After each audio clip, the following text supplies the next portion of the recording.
दोस्तों नमस्कार, आप सभी का हमारे यूट्यूब चैनल पर स्वागत है। हमारे यूट्यूब चैनल पर क्लास 12 की बायोलॉजी चल रही थी। इसमें हम लोग क्लास 12 बायोलॉजी का आपको जो 5वां चैप्टर होता है वंशागति एवं विविधता के सिद्धांत, जो कि आपका क्लास 12 बायोलॉजी का सबसे ज़्यादा महत्वपूर्ण चैप्टर होता है। इस चैप्टर को हम लोग पढ़ रहे थे और इस चैप्टर में अभी तक हम लोगों ने लेक्चर नंबर 2 तक देख लिया था।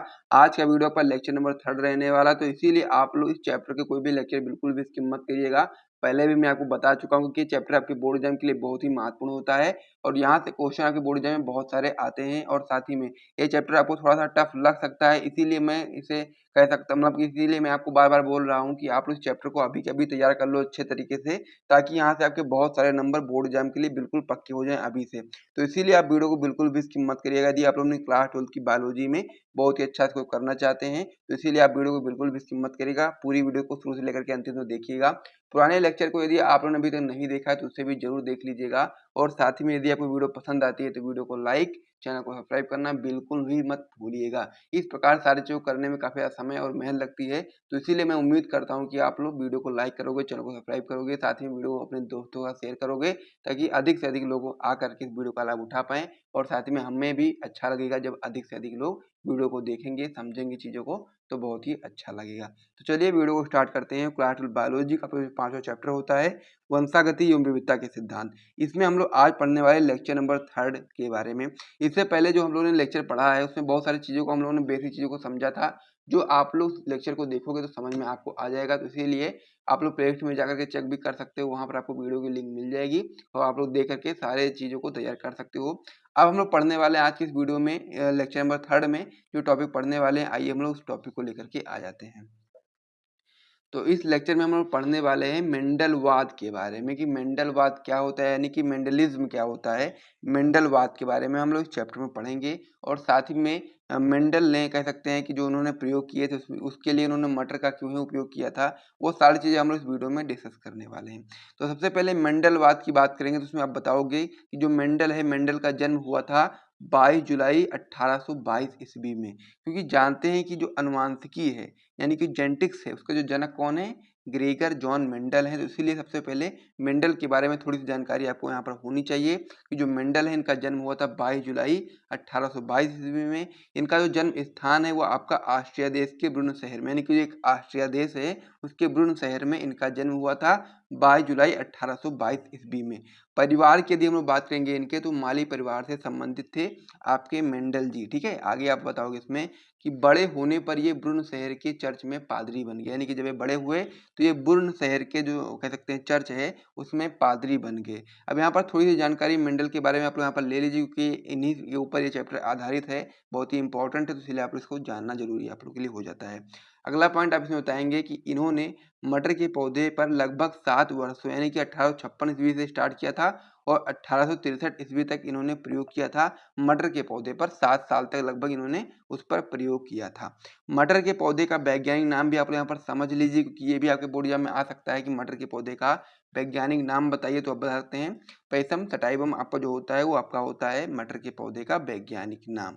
आगे आप इसमें बताएंगे कि 1865 ईस्वी में इन्होंने अपने प्रयोगों से निष्कर्षों और उपलब्धियों को ब्रुन शहर के नेचुरल हिस्ट्री सोसाइटी में प्रस्तावित किया। यानी कि जो इन्होंने प्रयोग करे थे मटर के पौधे पर, उससे जो इनको निष्कर्ष प्राप्त हुए, जो उपलब्धियां इनको प्राप्त हुई, उसको उन्होंने ब्रुन शहर का जो नेचुरल हिस्ट्री सोसाइटी था उसमें प्रस्तावित कर दिया, यानी कि उसमें जाकर के पेश कर दिया। आगे आप बताएंगे इसमें कि 1884 ईस्वी में मेंडल की मृत्यु हो गई। उसके बाद फिर 1884 जब आया तो इनकी मृत्यु हो गई और इनकी मृत्यु के 16 वर्षों के बाद यानी कि 1900 में 3 अलग अलग वैज्ञानिक देशों के वैज्ञानिकों ने मेंडल के नियमों को पुनः खोजा था। यानी कि सबसे पहले इन्होंने अपना जो नियम बनाया था, जो भी इन्होंने उपलब्धियां प्राप्त करी थी, उसे तो इन्होंने नेचुरल हिस्ट्री सोसाइटी में जाकर के दे दिया था। लेकिन उसके बाद इनकी मृत्यु हो गई 1884 ईस्वी में। उसके 16 वर्ष के बाद यानी कि मृत्यु के 16 वर्ष के बाद फिर 3 अलग अलग देश के वैज्ञानिक आए, उन्होंने मेंडल के नियमों का पुनः खोज किया। जिन वैज्ञानिकों का नाम था ह्यूगो ड्यूब्रीज, कार्ल कारेंस और एरिक वान शेरमैक। इन तीनों वैज्ञानिकों ने जो मेंडल का नियम था, जो मेंडल ने नियम को प्रस्तावित किया था, उस नियम को इन्होंने मेंडलवाद कहा। तो यही आपका मेंडलवाद होता है कि इन तीनों वैज्ञानिकों ने मिलकर के मेंडल के नियमों को संक्षेप में मेंडलवाद कहा। तो ये आपका होता है मेंडलवाद यानी कि मेंडेलिज्म। तो ये चीज आपको यहाँ पर समझ में आ गई होगी। अब हम लोग यहाँ पर अगले पे जो बात करने वाले हैं मेंडल द्वारा मटर के पौधे का प्रयोग, कह सकते हैं मटर के पौधे का जो चुनाव है करने का क्या कारण था, यानी कि मटर के पौधे को ही चुनने का उनके पीछे क्या रीजन था, उसको आइए हम लोग समझ लेते हैं। तो इसमें आप लोग बताओगे कि मेंडल द्वारा मटर के पौधे का चुनाव करने का कारण क्या था, आइए समझते हैं। इसमें बताओगे आप लोग कि मेंडल ने अपने प्रयोग के लिए किसका चयन किया था, तो आप लोग याद रखोगे कि मटर के पौधे का चयन किया था और उसके अनेक कारण थे जिसकी वजह से उन्होंने मटर के पौधे का चयन किया था। तो इसमें आप लोग पहला कारण बताओगे कि मटर एक वर्षीय पौधा होता है जिसे हम लोग आसानी से उगा सकते हैं और हर साल प्रयोग के परिणाम प्राप्त किए जा सकते हैं, यानी कि मटर क्या होता है, वो एक ही साल में आपका उग जाता है और एक ही साल में वो खत्म हो जाता है। तो इसीलिए हम लोग बोल सकते हैं कि मटर एक आपका एक वर्षीय पौधा होता है जिससे हम लोग आसानी से उगा सकते हैं और हर साल जो हम लोग प्रयोग करेंगे उसके परिणाम प्राप्त कर सकते हैं। ठीक है, जैसे कि मान लीजिए कोई भी प्रयोग फेल भी हो गया तो नेक्स्ट ईयर हम लोग फिर से उसके ऊपर क्या करेंगे, एक नया प्रयोग करेंगे और फिर उससे परिणाम प्राप्त करेंगे। तो इस प्रकार से आप लोग बताएंगे, ये मोस्ट इंपॉर्टेंट पॉइंट है कि मेंडल ने मटर के पौधा का इसीलिए चुनाव किया था क्योंकि मटर आपका जो होता है वो आपका एक वर्षीय पौधा होता है, इसे हम लोग आसानी से उगा सकते हैं और हर साल प्रयोगों के परिणाम हम लोग प्राप्त कर सकते हैं। अगला पॉइंट आपसे बताएंगे कि पौधे में ज़्यादा फल व फूल होते हैं जिससे बीजों को आसानी से प्राप्त कर सकते हैं और इन्हें छोटे जगह पर उगा सकते हैं, यानी कि जो पौधा होता है मटर का छोटा पौधा भी होता है, साथ ही में इसमें ज़्यादा फल और फूल भी लगते हैं जिसकी वजह से जो बीज हैं उनको हम लोग आसानी से प्राप्त भी कर सकते हैं और साथ ही में इसे हम लोग छोटी जगह पर उगा भी सकते हैं। 2 पॉइंट आपके क्लियर हो गए। तीसरा पॉइंट आपका इसमें हो जाता है कि मटर के जो फूल होते हैं वो आपके द्विलिंगी पुष्प होते हैं, यानी कि उसमें नर युग्मक भी होता है, मादा युग्मक, यानी कि जो नर युग्मक है तो है वो भी आपका उसी में बनेगा और मादा युग्मक भी बनेगा, यानी कि उसमें पुंकेसर और कह सकते हो आप लोग इस तरीके से दोनों होता है। इसलिए आप बोल सकते हो कि मटर के फूल आपके द्विलिंगी होते हैं, इस कारण ये आपके स्वपरागणी होते हैं, यानी कि वह स्वपरागणी आपके हो जाते हैं। अगला पॉइंट आपसे बताएंगे कि इसमें अनेक विपरीत लक्षण पाए जाते हैं। नहीं, इसमें क्या होता है कि इसमें अनेक प्रकार के विपरीत लक्षण भी पाए जाते हैं जो मैं आपको आगे बताने वाला हूँ। फिर आगे आप बताओगे कि मटर के फूलों में कृत्रिम विधि से परागण आसानी से भी करा सकते हैं। ये भी आपका एक इम्पॉर्टेंट पॉइंट है कि जो मटर के फूल हैं उसमें हम लोग कृत्रिम, यानी कि मानव जो करता है, मानव की जो सहायता से जो हम लोग फूल पौधे उगाते हैं उसको हम लोग क्या बोलते हैं, कृत्रिम विधि बोलते हैं। तो आप बताओगे कि मटर के फूलों में कृत्रिम विधि से परागण आसानी से हम लोग करा सकते हैं। तो ये आपके हो गए मेंडल द्वारा मटर के पौधे का चुनाव करने के पीछे जो रीजन था वो आपका रीजन यही निकल करके आ जाता है। फिर हम लोग आगे बढ़ते हैं और मटर के पौधे के 7 जोड़ी विपरीत लक्षणों को यहाँ पर समझ लेते हैं। ये सभी लक्षण आपके बोर्ड एग्जाम के लिए इंपॉर्टेंट होते हैं, सभी आपको पता होने चाहिए कि आपका जो मेंडल ने जो मटर का पौधा लिया था उसमें 7 जोड़ी विपरीत लक्षण होते हैं और उसमें से कौन सा लक्षण आपका प्रभावी होता है, कौन सा आपका अप्रभावी होता है। तो सबसे पहले आप हेडिंग लगा दो लक्षण, इधर लगा दो प्रभावी, या आपका होता है अप्रभावी। तो जो जो लक्षण जो आपके होते हैं जो प्रथम पीढ़ी में दिखाई देंगे वो आपके प्रभावी लक्षण होंगे और जो प्रथम पीढ़ी में दिखाई नहीं देते वो आपके अप्रभावी लक्षण होते हैं। ये चीज़ मैं आपको पहले बता चुका हूँ। तो लक्षण की यदि हम बात करेंगे, सबसे पहले जो लक्षण की बात करेंगे वो आपका होगा तने की ऊंचाई। तो यहाँ पर 2 प्रकार के तने आपके पाए जाएंगे, आपका एक होगा लंबा, दूसरा आपका होगा बौना। लंबा आपका प्रभावी होगा, बौना आपका अप्रभावी होगा। दूसरा आपका होगा पुष्प का रंग। पुष्प का रंग की यदि हम बात करेंगे, जो बैंगनी पुष्प होगा वो आपका प्रभावी होगा और जो आपका अप्रभावी होगा आपका सफेद पुष्प होगा। तीसरा आपका होता है इसमें बीज आकृति, यानी कि जो बीज की आकृति होती है प्रभावी में आपका गोल होता है और अप्रभावी में आपका झुर्रीदार होता है।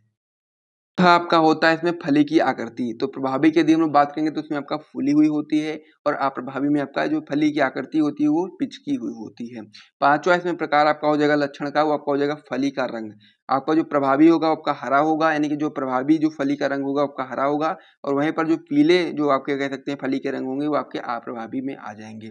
छठा आपका होता है पुष्प की स्थिति, जो कि हम लोग बात करेंगे प्रभावी में तो ये आपका कक्षीय होता है और अप्रभावी में आपका अक्षीय होता है। इस प्रकार से आपके समझ में आ गया होगा। सातवां आपका होता है बीज का रंग।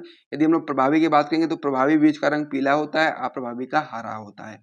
ये चीज आपको यहाँ पर समझ लेना है और आपको यहाँ पर ये भी याद कर लेना है कि मटर के पौधे के 7 जोड़ी विपरीत लक्षणों का प्रयोग किया था मेंडल ने अपने प्रयोगों में, उन्होंने इनका प्रयोग किया था। और साथ ही में और कोई आपसे पूछ ले कि मटर के कितने जोड़ी विपरीत लक्षणों का उन्होंने चयन किया था मेंडल ने, तो आप बता सकते हैं 7 जोड़ी। ये चीज भी आपको यहाँ पर याद कर लेना है ताकि अगर कोई बोर्ड एग्जाम में कोई भी प्रकार का क्वेश्चन आए तो आप लोग उसको आराम से कर पाओ, अपने बोर्ड एग्जाम में अच्छा इसको कर पाओ। तो इस पेज पर भी आप लोग नोट कर लीजिए जितनी भी चीजें मैंने आपको बताई हैं। फिर हम लोग अगले पेज पर बढ़ते हैं और मेंडल की सफलता के कारणों को भी आइए समझ लेते हैं। तो मेंडल की सफलता के कारण की यदि हम लोग बात करें तो पहला कारण आप बताओगे कि मेंडल ने मटर के पौधे की कई पीढ़ियों तक अध्ययन किया। यानी कि मेंडल ने सबसे पहले क्या किया, मटर के जो पौधे लिए उन्होंने उस पर कई पीढ़ियों तक उसके अध्ययन किया ताकि उन्हें अधिक अच्छे तरीके से परिणाम मिल सके। दूसरा पॉइंट आप बताएंगे कि इन्होंने एक बार में एक ही लक्षण के प्रयोग पर ध्यान दिया। यानी कि इन्होंने क्या किया, एक ही बार में सारे लक्षणों पर ध्यान नहीं दिया, बल्कि इन्होंने एक बार में केवल एक ही लक्षण पर ध्यान दिया और अच्छे तरीके से ध्यान दिया ताकि मेंडल को उसमें सफलता प्राप्त हो सके। तीसरा पॉइंट आप बताएंगे मेंडल की सफलता के कारण का, कि मेंडल ने अपने प्रयोग से प्राप्त परिणामों का एक लेखा जोखा रखा। यानी कि जो 7 साल तक उन्होंने प्रयोग किए थे तो 7 साल का उन्होंने एक परिणामों का एक लेखा जोखा रखा था ताकि वो बाद में इसको सभी चीजों को कनेक्ट करके अपने परिणामों को एक अच्छी दिशा में लेकर जा सके। तो इस प्रकार से मेंडल की सफलता के कारण भी आप लोगों ने समझ लिया है। तो इसी के साथ हम लोग इस वीडियो को यहाँ पर समाप्त करेंगे, लेक्चर नंबर 3 को। और लेक्चर नंबर 4 में हम लोग पढ़ने वाले हैं मेंडल के नियम के बारे में, जो कि बहुत ही इंपॉर्टेंट होता है और आपके बोर्ड एग्जाम में हर साल आता है। तो इसीलिए आप लोग लेक्चर नंबर 4 बिल्कुल भी स्किप मत करिएगा, बहुत ही इंपॉर्टेंट होगा और बहुत सारे क्वेश्चन आपको उस लेक्चर से देखने को मिलने वाले हैं। तो यहाँ तक देखो वीडियो पसंद आए तो वीडियो को लाइक करिए, चैनल को भी सब्सक्राइब करिए और साथ ही में यदि आपको इस प्रकार से नोट्स वगैरह चाहिए तो आप लोग हमारा टॉपर ग्रुप ज्वाइन कर सकते हैं, जिसका प्राइस 499 है, जिसमें आपको फिजिक्स, केमिस्ट्री, बायोलॉजी तीनों सब्जेक्ट के notes plus important question answer दिए जाते हैं। तो चलिए वीडियो को समाप्त करते हैं, मिलते हैं नेक्स्ट वीडियो में।